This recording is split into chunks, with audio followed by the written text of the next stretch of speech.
Hi, everyone. Welcome back to another episode of the PETHS Alumni Network podcast. I'm your host, Nathan, and today we are joined by Mr. Richard Dong. How are you doing? Good. How are you? I'm good, thank you. So Richard graduated in 2018. He then went on to pursue medical physics at the University of Waterloo, and then now he's studying for a PhD in medical biophysics at the University of Toronto. I got that all right. Okay, so I guess we'll work, kind of backwards. Obviously, you're pursuing, higher education, and you're very involved in this, field. Did you always know this is what you kind of want to do, or was it a later decision for you? So, the reason why I even got into I guess the field of medical physics in general is basically kind of traced back when I was in high school. So when I was just kind of in grade 11, grade 12, you need to pick the majority of your courses. I don't know what I want to do, so I just kind of pick like a bunch, and then out of them, I find biology to be pretty fascinating. Learning about how the I guess the human body works and stuff like that. But in the meanwhile, I also find physics and math, that kind of thing, also be pretty interesting. Just how how delicate you can put symbols and numbers together to reach some kind of interesting conclusions. But in high school, that two field is like bio is bio and physics and math is kind of its own thing with more calculations and stuff. So while I was just browsing what kind of program to apply for university, and then this program from Waterloo jumps to my attention. So I was like, yeah, why not? And then so it turns out it worked out great. When I first applied to it, I have no idea what medical physics is even about. So I'm very grateful that worked out pretty nicely. And then here I am today, still liking the field. Yeah, so it combines medical side and physics side. Can you kind of like tell us what exactly it is for those of us that don't know? Yeah, for sure. So medical biophysics is actually a pretty big field of things. So, but in principle, what we do is we try to apply physical principles into solving problems in medicine. So big areas that medical biophysics take a look at is in the field of cancer, because in cancer, at least nowadays, the majority of the treatment is done through radiation therapy, especially for solid tumors. So for those kind of things, basically you need to, so because radiation therapy relies on a fundamentally physical principle. So it's how radiation interact with your molecules inside of your bodies. So there are a lot of designing that goes into this. So whether it's understanding how does the physics works, or designing essentially safe procedures, or designing instruments to deliver those radiations. So those are, I guess, one of the biggest field in medical physics is that. What I do is slightly different. It's kind of another field of things where we still look at cancers, but instead of looking from this physical principle, we're looking at it kind of through statistics and computer science and that kind of thing. So what I do is I basically, because nowadays you have all those medical data lying around. So what I do at my lab is we essentially design novel computational tools to analyze those things in order to find interesting patterns between cancer cells or cancer patients. Yeah, just to wrap that up. So I guess those two are like the two main field of medical biophysics. Is whether the physics side or the math/computer science kind of side of things. So you're more on the research side as opposed to like hands-on. What kind of made you, decide to pursue a PhD rather than, becoming a doctor? So I have actually thought about becoming a doctor. So medical physicist is by itself a profession where you learn and apply the principles of radiation to basically draft up plans for cancer patients to treat them. The reason why I didn't go into that is because to me that procedure is a little bit basically too routine, because which is very similar to a lot of professions, even though it might sound very in depth when you start learning about it. Eventually, when you get all the nuts and bolts and get your degree and be able to practice, everything just kind of boils down to the same principles every day, pretty much. So yes, so I just kind of want to do something, I guess, more exciting. And so for research, because I tried a little bit during my undergrad, what I found is basically every day is a brand new day. You get to see a new problem and try to figure out ways to solve it. And then you want to, basically improve your methods to achieve better results, or kind of thing. So there's not a standard formula when it comes to research, which is, I guess, really interests me the most. So after you were done with your undergrad, what was kind of like the application process like to get into the PhD program? So the application process is slightly different than when you try to apply for undergrad, in the sense that there's not a standard set of procedures. So like when you try to apply from high schools to undergrad, what you do basically, it asks you for like 6 or 5.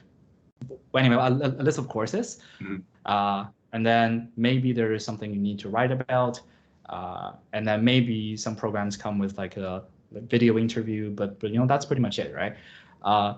For postgraduate studies, so for master's and PhD, is slightly different. So and because it's more program dependent, so a lot of programs can have different requirements.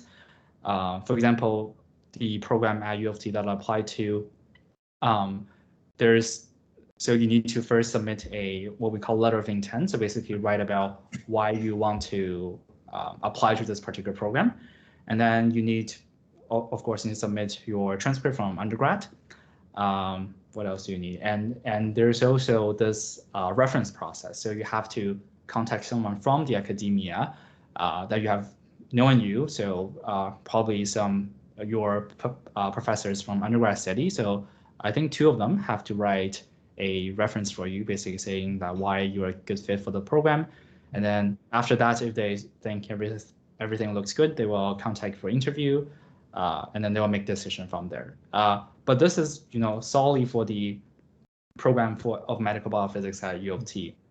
I've known people who apply to other programs across Canada who are required to do a presentation or write a short piece of essay and stuff like that. So it's really program dependent. So I guess my biggest advice is that if you want to do a postgraduate study in any field, try to research the programs that interest you the most, as well as what kind of application procedures that are associated with that program, because depends on the procedures, the preparation times can be different a lot. So back in high school, you probably applied to like a multitude of different, programs and at different schools. So is that like different than when you applied for PhD? Was it like mostly focused on U of T, or were there other schools you were looking at as well? So I guess the idea here is, so firstly, I still apply to a pretty diverse range of programs, but so I don't know if this was just me but basically when I was trying to applying for undergrad, what I did is I applied to a bunch of different programs at different schools. So I also even actually applied for some business program, and also there's science and there's engineer. So I do like a pretty diverse array of programs when I applied for undergrad. For grad school, I say, because I've narrowed down what my interests are. Although I still apply to multiple schools, most of them are focused in this field of either biomedicine related or physics related or medical biophysics. So it's still a broad array of schools, just a very narrow set of programs. Okay. So I actually have another question. I've heard of biomedical engineering. What's the difference between that and medical physics? So, for those kind of interdisciplinary programs, there are a lot of overlaps between those two. So, so a lot of our professors from our programs is actually also cross-appointed with biomedical engineer at U of T. But I would say the biggest difference is biomedical engineering is probably more concerned about, I guess, engineer stuff. So how, for example, how you can make a novel drug platform that can, deliver this drug into this particular disease. While in medical physics, we're kind of leaning towards this more, I guess, fundamental level of things. So how does physics by itself works with different radiations, and how does those radiations works with cells and stuff. So I guess one is so just like science and engineering in general, I guess. So engineering is generally more applied. You take whatever people in science have learned, have discovered, and you make it into something that can be put into practical use. While in science, it's more about discovering those underlying principles, trying to just learn how the word works. So when you transition from your undergrad to your master's, what are some of like the biggest differences that you notice, either due to the program or due to the school? So I guess the biggest difference is definitely the way. So the set of things you do every day, right? So in undergrad, it's just about classes. So you go to your class, you learn the stuff that your professor teaches you, and then you do your homework, you write exams, and then that's pretty much it.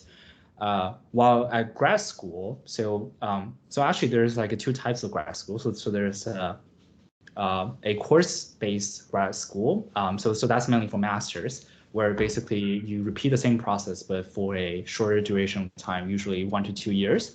Again, you take a set of courses, you pass them, you get your degree. For PhD and some thesis-based masters, so what you do every day is not predetermined. So we still having to take courses, but for us, it's just like 1 or maybe 2 courses per semester. What we do every day is we focus on our research project. So basically, we go in, we complete we try to complete our research work, and then that's pretty much how our daily life look like. So it's kind of like going to work in a sense, because because your supervisor is not gonna provide you with the exact details of all the tasks you want to do, but you just but he or she will only give you this broad ideas of what she wants to or he wants to accomplish, and you have to be the one that execute all those little details associated with those visions. So in a sense, it's less guided. You have much more freedom, so you really need to plan your times, plan your experiments, stuff like that very well. Yeah, so I guess that's probably the biggest difference. What's one big thing you learned during undergrad that you're taking with you as a learning point?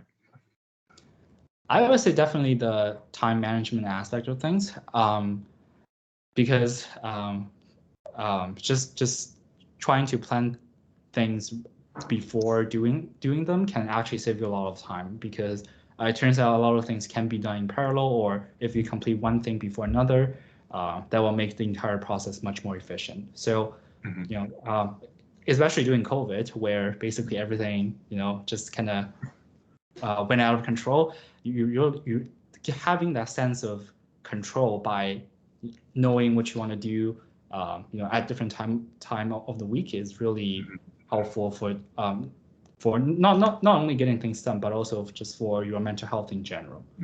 So I think that's definitely the most valuable thing I learned from my undergrad. So like down the line, maybe like 10, 15 years, 20 years from now, where do you kind of want to be, in your career? So this is a very good question, actually. At least for now, I feel like because I enjoy doing research, I kind of see myself in this like a research-based environment. So whether that's in academia or in some, I guess, biotechnology companies leading some sort of projects. But I never thought I would do a PhD when I was in undergrad. So who knows? We'll see. Yeah. When in your undergrad did it kind of, when did you decide that you want to do a PhD? So that's actually a good question. So that's when I completed my which co-op term is that? I think my second or third co-op. So basically, as everyone know, at Waterloo, a lot of programs require to do a certain co-op. So for my first and second co-op, I work in industry. but for the next one, I got a job at a research lab, so doing those research really just kind of sparked my interest in doing this kind of thing. So basically after that CoOp, I was like, why not give it a shot at a thesis-based postgraduate school? Okay, yeah, so that's really interesting. What are some of like the biggest things that you learned in CoOp that you didn't necessarily like learn in the classroom? So this is a very good question, because there are actually a lot of things you get to learn in CoOp, which is, I think, one of the reasons that Waterloo has become so popular recently is because of this CoOp program. So I think the most important thing I will probably take from it is just to learn what does each profession look like, right? Because in school you learn like in the classroom you learn all those theories and techniques, etc., to be able to perform in the industry. But in reality, the industry is more complicated than just applying those skills to whatever task you're assigned. So and each industry will come with its own nuts and bolts that you just kind of have to figure it out before you go to that particular industry. So I think this is very important, because for CoOp it's only 4 months or 8 months. If you don't end up liking the profession, you don't have to do it again once you graduate, right? So, but if you do end up liking it, like I did, you know exactly what kind of things you want to work towards after you graduate. So just the sense of how the field imagine you will be working in the future is, I think, the most important thing that one can take away from their CoOp terms. Can I ask you, what were the projects that you were working on in CoOp kind of like? So during my research CoOp, or? Yeah, like were they both like related to like cancer treatment, or were they something else? So it's actually a slightly different field. So that is actually leaning more towards the biomedical engineering side of things. So what we do is in that lab we can develop like a novel kind of scaffold for bone regeneration. So it's like if you have some defects in your bone, whether it's from traumas or anything, so that will become the implant. We try to use that can achieve basically better healing result. Oh, okay. Yeah, that's super interesting. So yeah, segueing on, you're originally from Shanghai and then you came to PET. What was kind of the adjustment like for you? So I think the biggest one is definitely the language barrier, because I mean, obviously Shanghai and PET speaks different languages. So I grew up in an environment that primarily speaks Mandarin, because both my parents, they are so both of them also like are from China. So in that sense, I knew very little before coming to PETS about how the whole Western culture works. So definitely there are some adjustment to be made there, and also just how the school functions, because in China schools is primarily teacher led. So the teacher will tell you exactly what are the pages of this booklet you have to complete before the end of tonight. While at PETS, and I think in the Western education system in general, it's more there's more freedom associated with it. So there will be tests and there will be assignments, but how you want to approach those kind of things is really up to your own pace. You talked a little bit about your favorite classes before. Do you have any favorite teachers that you'd like to give a shout out to? Oh, I'd definitely say Mr. Hindle from the string ensemble. String ensemble is probably definitely the most interesting course I've taken at PET, and like I made a lot of friends while practicing, doing the repertoire. It was just very, very fun memory. Yeah. We talked a little bit off camera about this, but what's the biggest piece of advice that you would tell yourself in high school? Yeah, so I think one major thing I would definitely say is get more involved, because I have just been to Canada, so basically I was still trying to figure out the nuts and bolts of my life and stuff like that. So I didn't get too involved. I've only really been involved in the string ensemble, but that's pretty much it in terms of my extracurricular and stuff. But I would certainly say that just getting more involved would probably make an even better memory for me from high school. Do you have any like ideas of what you would want to participate more in? That is, I actually don't know because I don't even know like what's happening now at PET. Yeah. So yeah, but I certainly say probably get more involved in the sports side of things, just to be more active and stuff like that. Yeah. Okay, great. What kind of sports are you talking about? So during my so during high school, I actually did a little bit of fencing, which I ended up really liked. So it was like out of a school thing. I think we had a like a fencing club at PETS. It's just it's probably not as big, but that was definitely a very fun sport. It sounds very like elegant and stuff like that, but it really is not. It's just you get to play with swords, right? So how bad can that be? Yeah. So definitely, I would recommend to anyone who are trying to pick up a new sports to learn. Okay, we'll do some quick questions at the end to wrap it up. I always ask my guests for a song recommendation that we can add to a playlist. What kind of music would you recommend right now? Oh, okay.